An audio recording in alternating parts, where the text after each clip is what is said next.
everybody to Lawrence Heritage State Park to our summer brown bag lunch series here for 2021.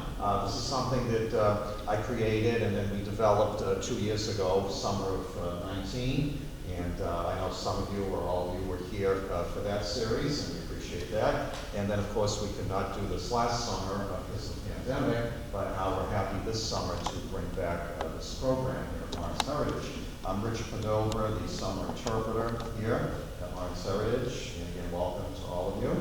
So today now, to get us started for the 2021 Brown Bag Lunch Series, we have Jim Beauchesne, who is our Visitor Services Supervisor. And Jim will be presenting the Brown Bag Lunch presentations. He'll be doing them today and next Wednesday. Okay? And then on the 28th, it'll be me presenting on 175 years of Catholicism in the city of Lawrence. So today, Jim will be, the title of his presentation is Caught in the Middle, Lawrence's French Canadians During the Bread and Roses Strike, which I'm sure will be quite interesting, as I know this is a topic of special interest to Jim, being French Canadian and having great interest in labor history and immigration history. So, Jim, if you would like to get started then. I certainly would. Okay. Thanks, Rich. You're welcome. Hey, everybody. Thanks for coming out. I am doing the first two brown bag lunch talks this year, in part because I love these topics, and in other part because I'm retiring in 12 days. So these are my last two chances to harangue you with my personal grudges and peccadillos. And indeed, as Rich suggested, this subject is a personal favorite of mine. It brings together my two primary topics of historical interest and research, which is labor history in general, but specifically the Bread and Roses Strike, and immigration history in general, but specifically the French-Canadian experience. So naturally, where they meet is in the role, or lack of role, of the French-Canadians during the Bread and Roses Strike. Now, I first examined this topic way back in 1995 when I was in graduate school, and I did a seminar paper on this very topic, and that's where most of my knowledge of the subject comes from. The seminar paper bore the rather prosaic title of The French Canadians of Lawrence and the Great Textile Strike of 1912. But later I thought I'd punch it up by giving it the Caught in the Middle start. But that, in a way, also kind of is a spoiler because it kind of gives you a clue as to what the French-Canadian role in the strike was. Now, this subject came back to my attention a year ago when one of the speakers at the Bread and Roses Festival, Lawrence History Live program, which is the speaking tent on history and contemporary social justice issues.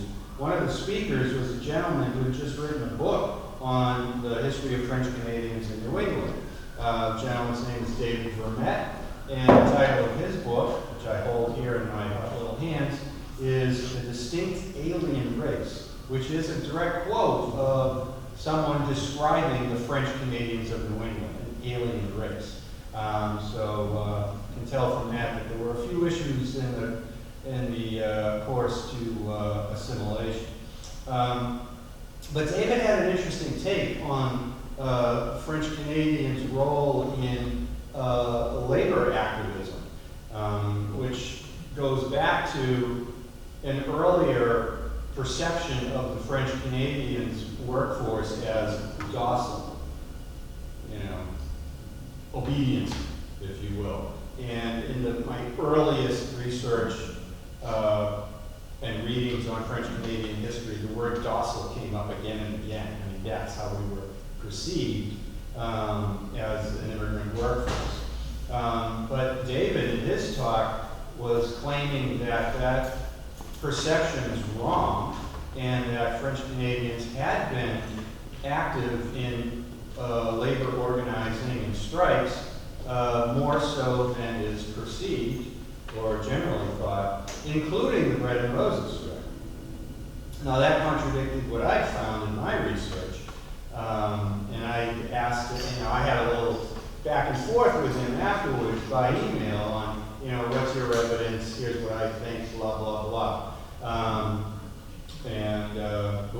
Our debate has not yet been resolved, but I will say that he has not changed my opinion, which is that the French Canadians were basically caught in the middle of the struggle, in the middle of the ethnic social hierarchy of Lawrence, and played, for the most part, kind of a standoffish role about the strike, with some notable exceptions on both sides, and I'll get into that.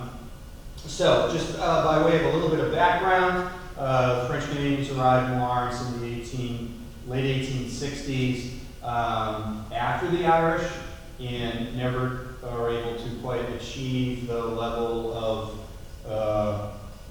power, if you will, or prominence in local society. I mean, as badly as the Irish were discriminated against in the early years, by 1882 they're running the city. We have an Irish Catholic mayor, one of the first in Massachusetts, if not America.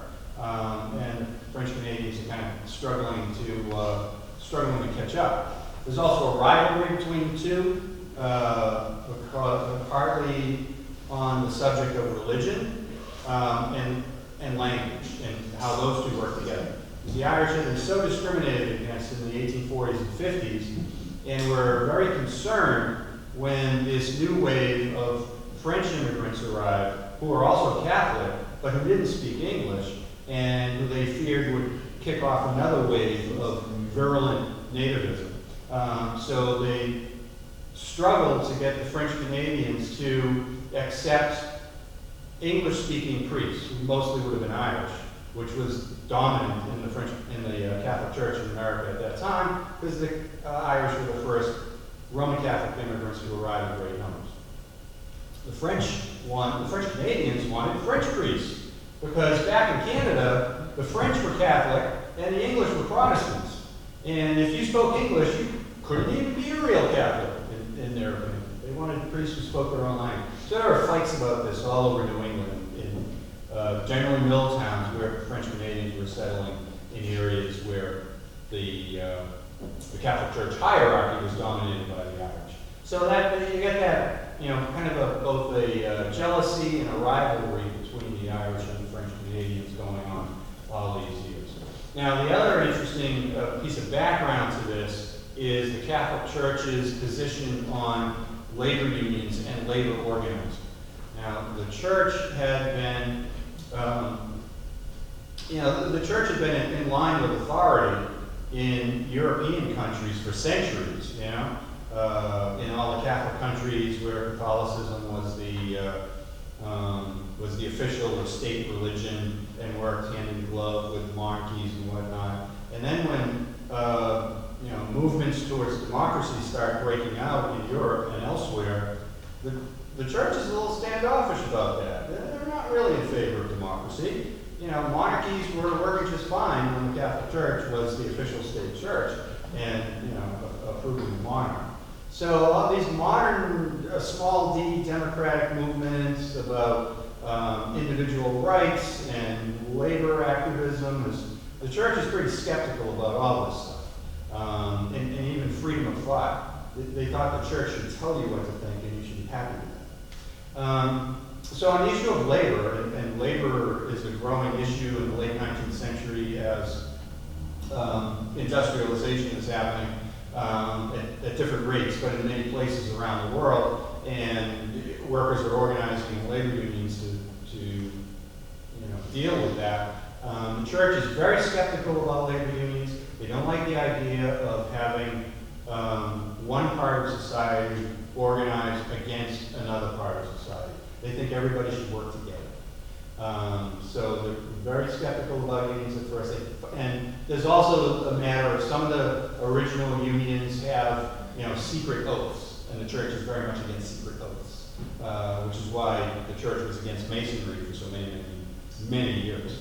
But finally, the problems of industrialization and the exploitation of workers in industrial systems become so great, and the demand for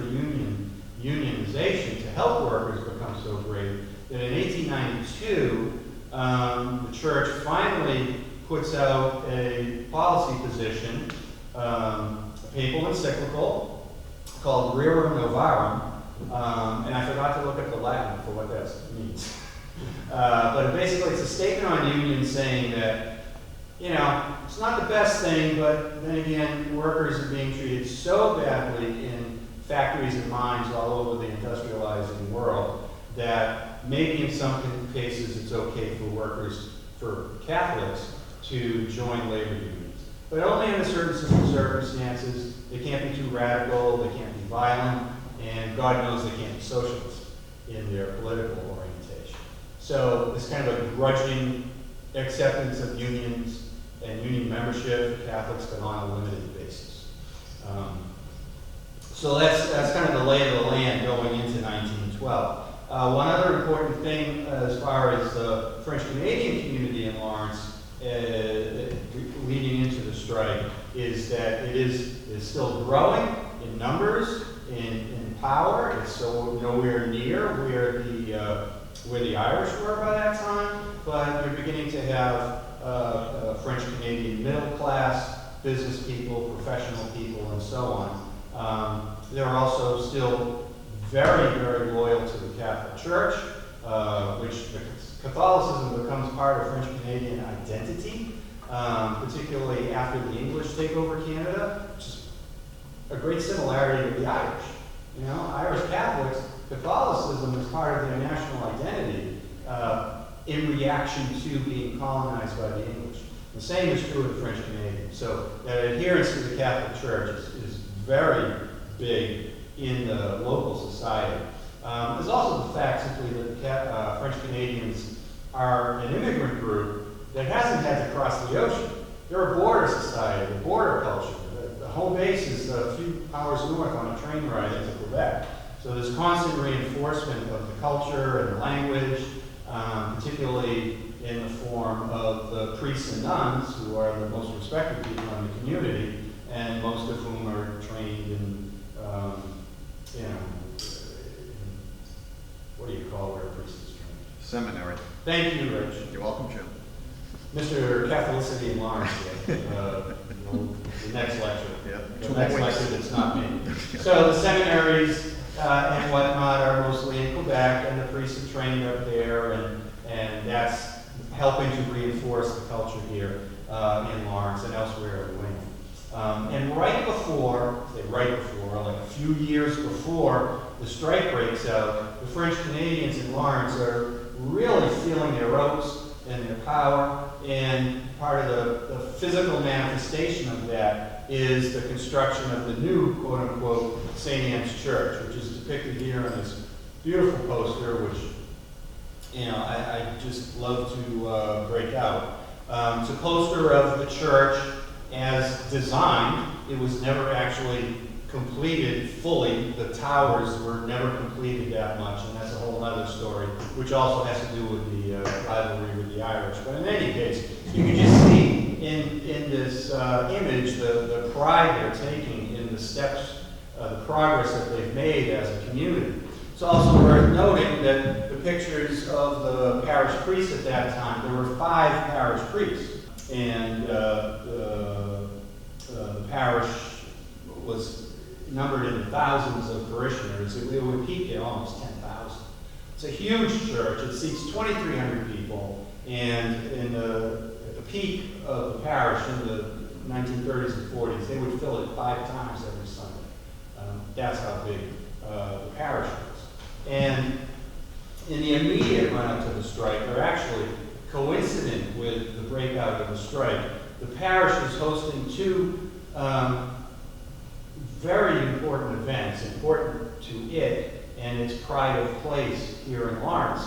On the very weekend the strike broke out, they hosted the, the Feast of the Holy Name, all right, which apparently was something that moved from church to church in Lawrence every year, although it had to be a big, prominent church to be able to host it.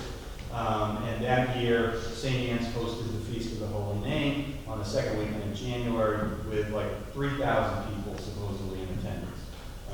How they got 3,000 in a church that seats 2,300, I don't know, but I'm not that doubtful what they were able to do. So, you know, St. Anne's parish is feeling its place as a prominent center of Catholicism in Lawrence, almost equal to St. Mary's and the Irish Catholics. Now, on the second weekend of the strike, St. Anne's Parish hosts something called the Franco-American Brigade, which is a gathering of Franco-American militia groups from all over New England. So again, the parish is feeling its importance as a center of patriotic Catholicism here in New England. Well, that's setting you up to be on the opposite side of the strike.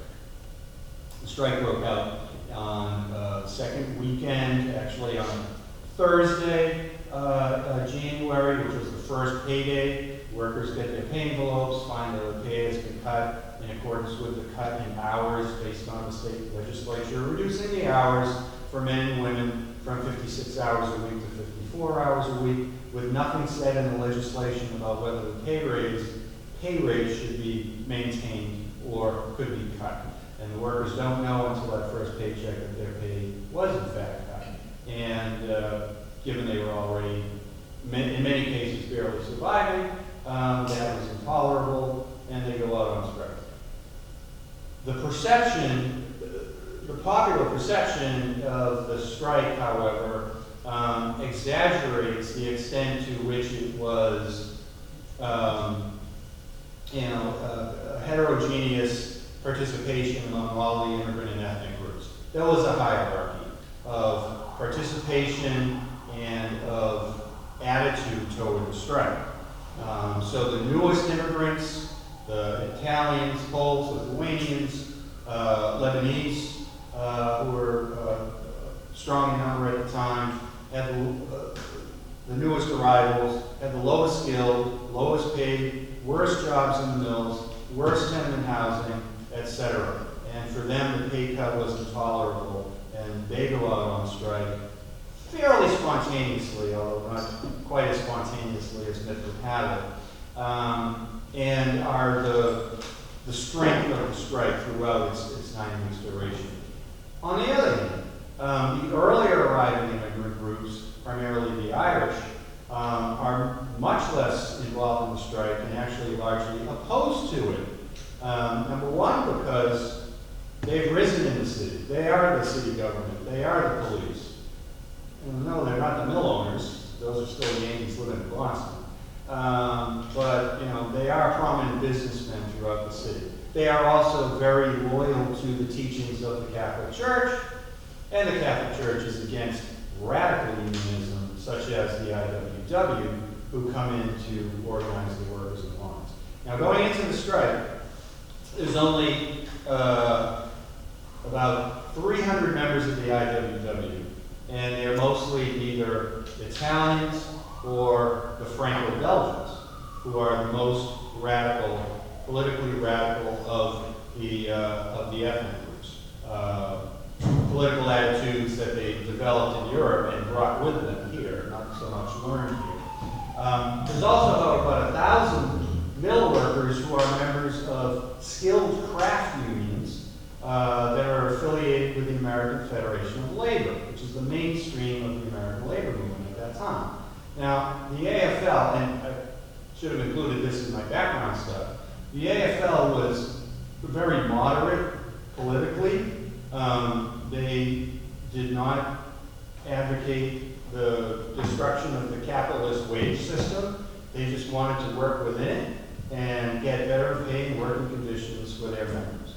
And their members were, by and large, skilled craftspeople, construction trades, bakers, brewers, printers, etc., which were dominated by, if not entirely, white men of Northern European extraction, either native-born or, if they were immigrants, Irish and Germans and English and Scots. But the AFL unions had no interest in organizing the new waves of unskilled immigrants who are coming to take the low-skilled jobs in Boston. And in fact, the AFL was very publicly anti-immigrant because they felt that immigrants were undercutting wages for all workers. They were also very much against the IWW. They hated the IWW's radicalism. Now, that may seem contradictory, but the AFL is fighting for survival because unionism, although fairly popular among these skilled trades, is not a protected thing. There is no National Labor Relations Act to protect workers and their union membership. An employer could fire you just for being a member of the union. And your only protection was the threat that your coworkers would go out on strike and force that employer to hire you back. But you do not have a legal right to be in a union. So the AFL feels itself embattled. It's not unlike the Irish after the wave of anti-Irish nativism. So the AFL is trying to prove that it's legitimate, trying to prove that it's patriotic, American, obeys the laws and all that, and they see the IWW and its type of radicalism as a real threat. So they're very much against the IWW. So when the strike breaks out, there's only like 300 members of the IWW in Lawrence, but they call in leaders from New York to come and help organize the strike.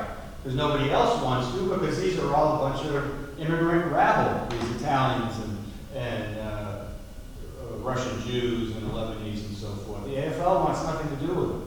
But the IWW would organize anywhere, regardless of race, gender, immigration status, skill level, etc. Way ahead of their time, you might say. But because of that, the natural reaction of the Catholic Church in Lawrence is to oppose the strike, because it's led by the IWW, those nasty, radical, socialist atheists. But when the strike breaks out, the leader of the Catholic Church in Lawrence is out of town. And this, of course, is Father O'Reilly, who was the pastor of St. Mary's, the leading Irish Catholic parish in Lawrence. And also, he was the vicar of the Catholic Church in Lawrence, which means he was nominally in charge of all the Catholic churches in Lawrence. But he was out of town celebrating his 25th anniversary of something, either his ordination or being at St. Mary's. So for the first couple of weeks of the strike, there's no official Roman Catholic Church leadership of the strike, and the various parishes and pastors take different tacks. And for example, Father Milanese, the pastor of Holy Trinity, the Italian parish. Holy Rosary. Holy Rosary, I'm sorry, thank you. Holy Trinity was the Polish parish. So Father Milanese opens the soup kitchen to help the strikers get by during the strike. St. Anne's priests take a different tack. Now, the pastor at St. Anne's is Father Plasmans. He's in the center of the pictures here. And Father Plasmans was actually from France. And he's of the Marist order. The Marists had not founded St. Anne's, but were put in charge of it in the early 1880s. And so he's about the third pastor of St. Anne's. But he was born, raised, and trained in France. And in France at that time, there's a real cultural and political struggle between conservative forces and liberal forces. You know, the French had a very radical revolution back in the 1790s, but then there was retrenchment with the reestablishment of the monarchy, and then they swung back to Republican and small R Republican government, and then back to monarchy and back and forth. And there's all these ongoing battles about how the country should be run and what the role of the church should be. Because again, the Catholic Church was hand in glove with the monarchy when the monarchy was in power and enjoyed certain privileges. Well, when the forces of small d democracy or small r republicanism are in power in France, they take power away from the Catholic Church, some of its rights in terms of not being taxed, in terms of being funded by government taxes, and so on and so forth. Now, we might see this as losing privilege, but when you're in a privileged position and you lose privilege, you see it as being oppressed and discriminated against. So the Catholic Church in France is kind of seeing itself as being under fire from these democratizing forces. And one of the reactions to that is to go to find other Catholics they can minister to, and that includes the French Catholics in New England. So the Marists come over here. And Plasmons, apparently, and I haven't researched this, apparently had some of his own negative experiences with the more liberal and radical forces in France in the late 19th century. Here's why I say that. Very early in the strike, Plasmons and the other priests of St. Anne's come out publicly against the strike. They say it in the pulpit. Don't join the strike.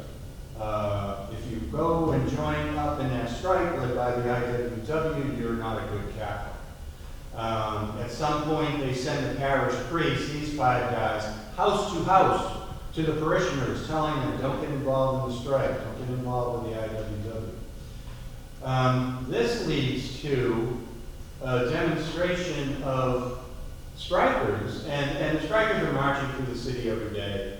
1,000, 2,000 people, consisting mostly of the most active workers in the strike. Again, the Italians, Poles, Lithuanians, Lebanese, etc. But a handful of other groups too, including a handful of French Brazilians, presumably. But in any case, after Plasmons preaches a sermon against the strike, the next day, the strikers' parade goes to St. Anne's, parks in front of the rectory, and starts yelling and screaming at Father Plasmons. And the borders on a riot, but there is no real violence there. And eventually they're convinced to move on. But afterwards, the leader of the IWW at that time in Lawrence, Joseph Etor, he'd later be succeeded by others, he's interviewed in the paper, and he refers to Father Plasmons as the #1 scab in Lawrence. And there's some indication that he says something about Father Plasmons' background that makes me think that there's more to it based on what he underwent back in France, but I haven't researched that yet. Now, another priest from the parish is interviewed by the paper, and he proclaims proudly that the French Canadians are loyal and patriotic and good Catholics, and therefore will not get involved in the strike, because, you can't be both. And he concludes by saying, and I love this quote, and I'm not sure if I can find it, but it ends by saying, in support of the authorities in Lawrence, police, the city government, etc., and the mill owners, presumably, he says, quote, all authority comes from God. And think about it. All authority comes from God. So anybody who's in a position of authority, not just the mayor and the police, but your boss, his authority comes from God. You can't go against him. He's got God on his side. So you have to be obedient. So no wonder we were called docile. If that's your attitude. So that's the position of French-Canadian parish priests at St. Anne's. So they're kind of the poster boy of official Catholic Church opposition to the strike, but only for the first couple of weeks. Because then Father O'Reilly comes back from vacation, and he takes over the official church opposition to the strike. But in the meantime, and it goes on for another 7 weeks, of course, what are the French-Canadian mill workers of Lawrence doing? Are they participating? Are they not participating? There's different ideas about that. One thing that must be said is that having been here for, 40 years already, the French Canadians have, in many cases, not all, moved up in the mills. They're not all doing the lowest paid, lowest skilled, cruddy jobs like the Italians and the Lebanese, etc. And a perfect example of that is my grandfather, Desiree Beauchesne, born in Suncook, New Hampshire. His own father had been, my great-grandfather, had been killed in a textile mill accident in Suncook, New Hampshire. After which, my great-grandmother moved the family down to Lawrence. And despite that terrible accident, my grandfather worked in the mills all his life. So docile or not, we weren't too bright. But anyway, by 1912, however, he's a machinist. He's not in one of those low-paid, low-skilled jobs. He's in a skilled job. It's not a supervisory job, because God knows they're not ready to let French Canadians be supervisors yet. But you could have one of the more skilled jobs in the mills, like a machinist, which more than likely was affiliated with one of those AFL craft unions. Okay? Many of the loom fixers were members of AFL-affiliated moderate craft unions for skilled white males. Now, the newspapers don't have a lot of information about French-Canadian participation in the strike, presumably because there wasn't that much. The strikers were noted for meeting by immigrant ethnic group. You know, you had Polish meetings and Italian meetings and Lithuanian meetings, and Lebanese meetings and Franco-Belgian meetings, which were very important. The Franco-Belgians, of course, had their hall on Mason Street, along Water Street, building which still exists. Very important building in the strike, kind of an unofficial headquarters, not just for the Franco-Belgians, but for all the striking workers. The Franco-Belgians played a very active role and a leadership role in the strike. And by the way, where they had come from, in the northern part of France, obviously bordering on Belgium, was the industrialized part of France with advanced textile industry. So they had experience in the industry and also in radicalist politics and labor organizing, and they brought that over here with them. So the Franco-Belgians had a co-op, so people could buy food on the cheap, long before the strike, and of course during the strike. And it was a meeting place for strikers of all nationalities at times. So there were no French-Canadian meetings. There were attempts to have French-Canadian meetings, but they fell flat. What French-Canadians did participate in the strike, participate actively, they attended the Franco-Belgians meetings so that they could attend meetings in French.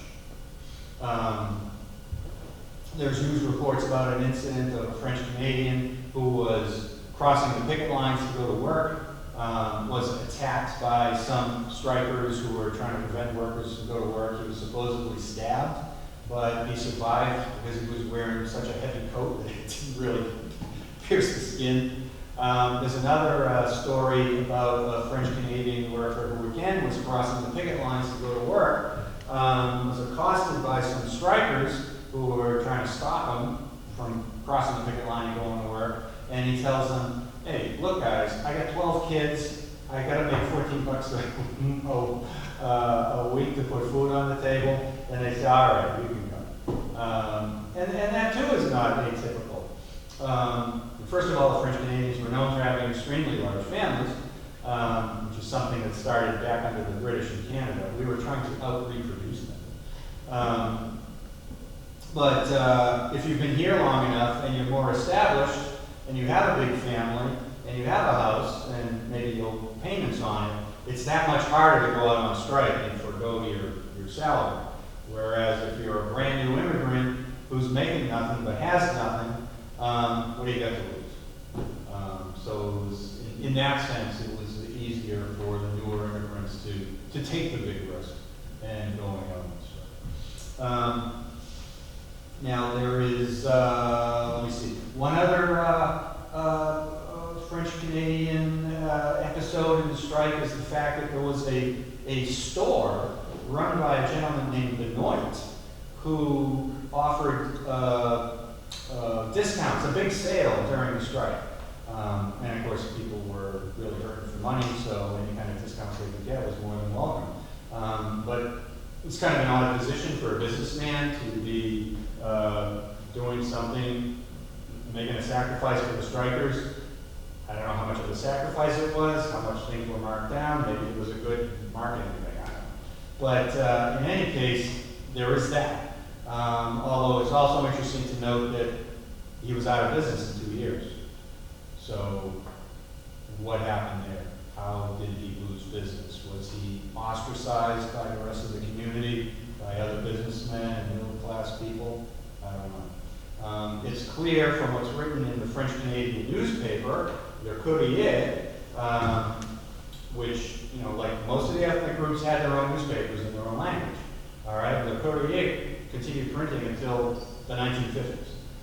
But in its coverage of the strike, it was largely anti-strike and in favor of the French Canadians who obeyed authority and continued going to work.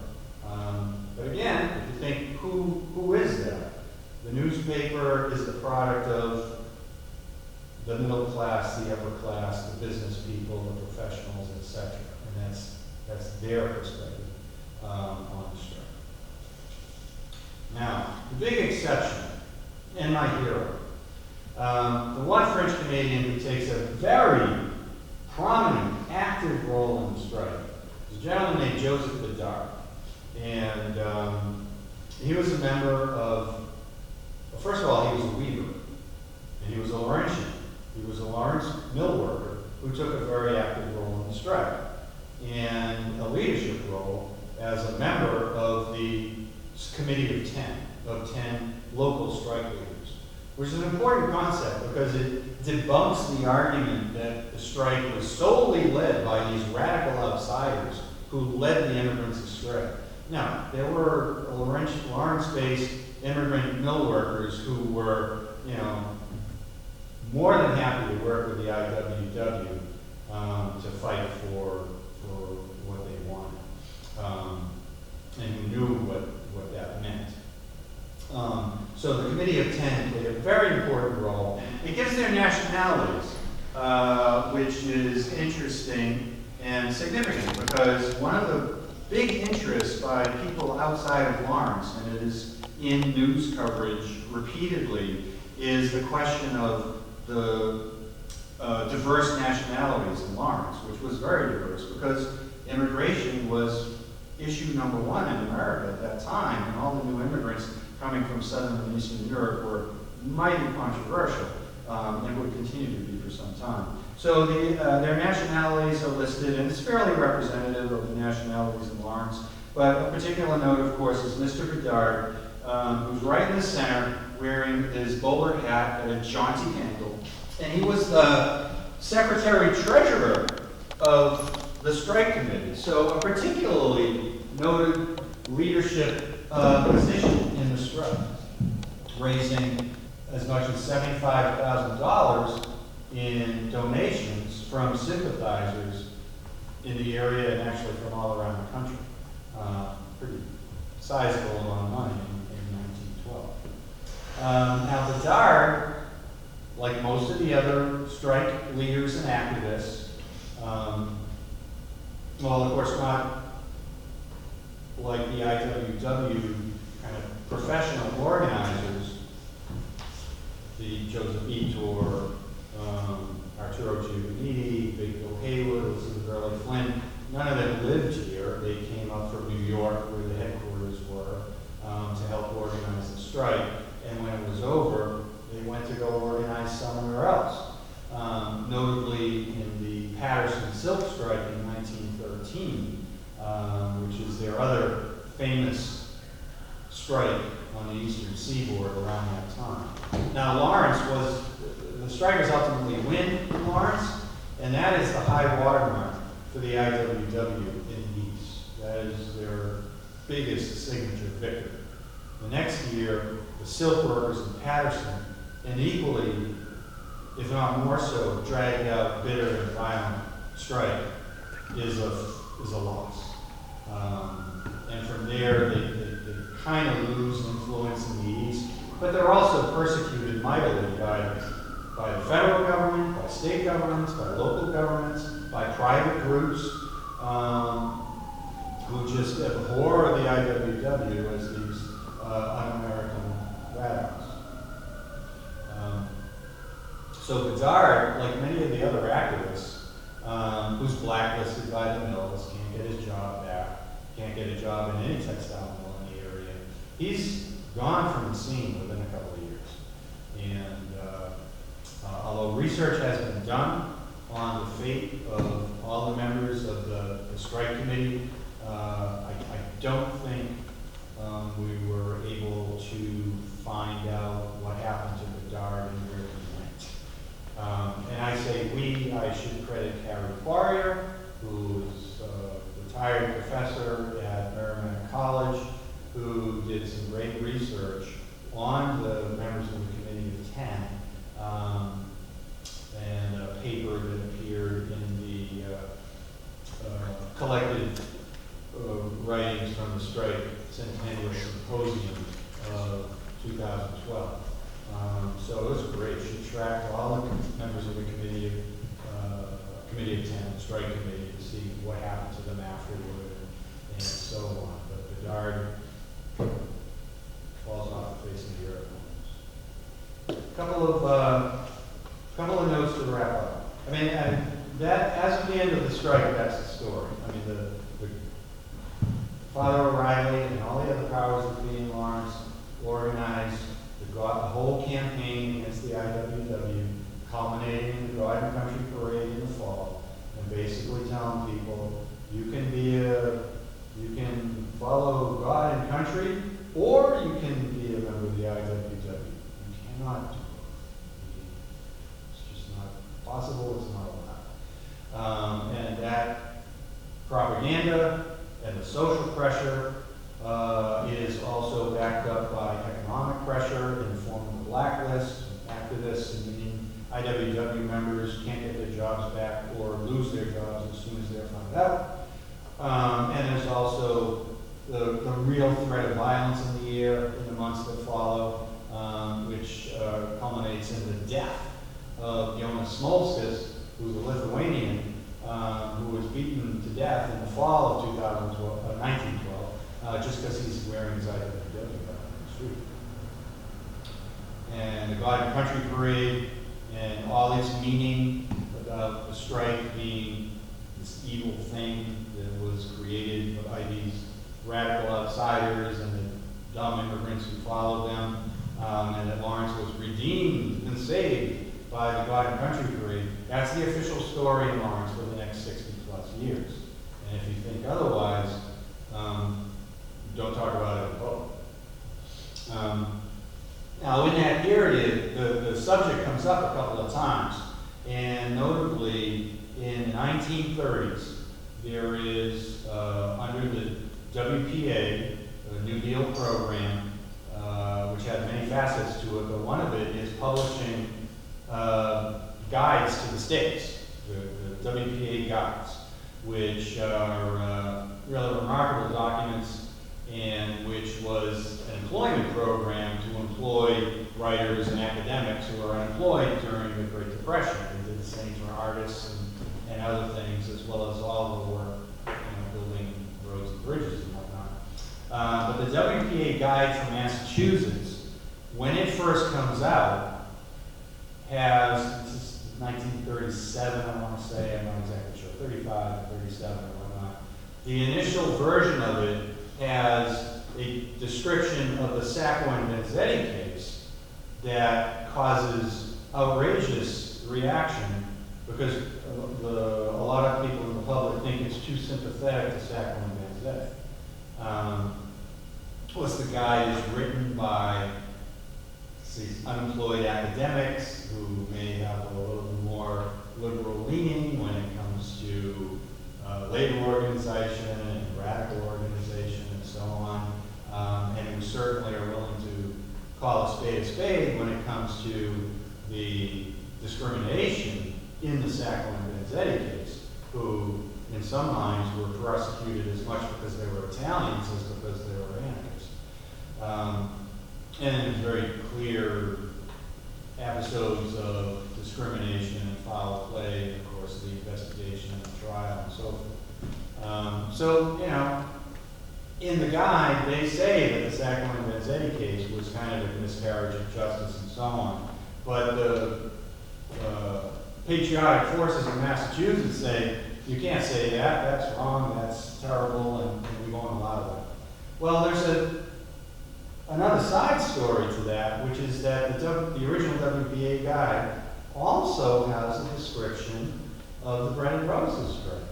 And that, too, is seen as a little too sympathetic to strikers and the IWW. It's not as critical as everyone is supposed to be now about that. So that causes the reaction. And one of the leaders of the reaction against that favorable depiction of the bread and roses strike is a French-Canadian state rep from Lawrence named Soros. Forget his first.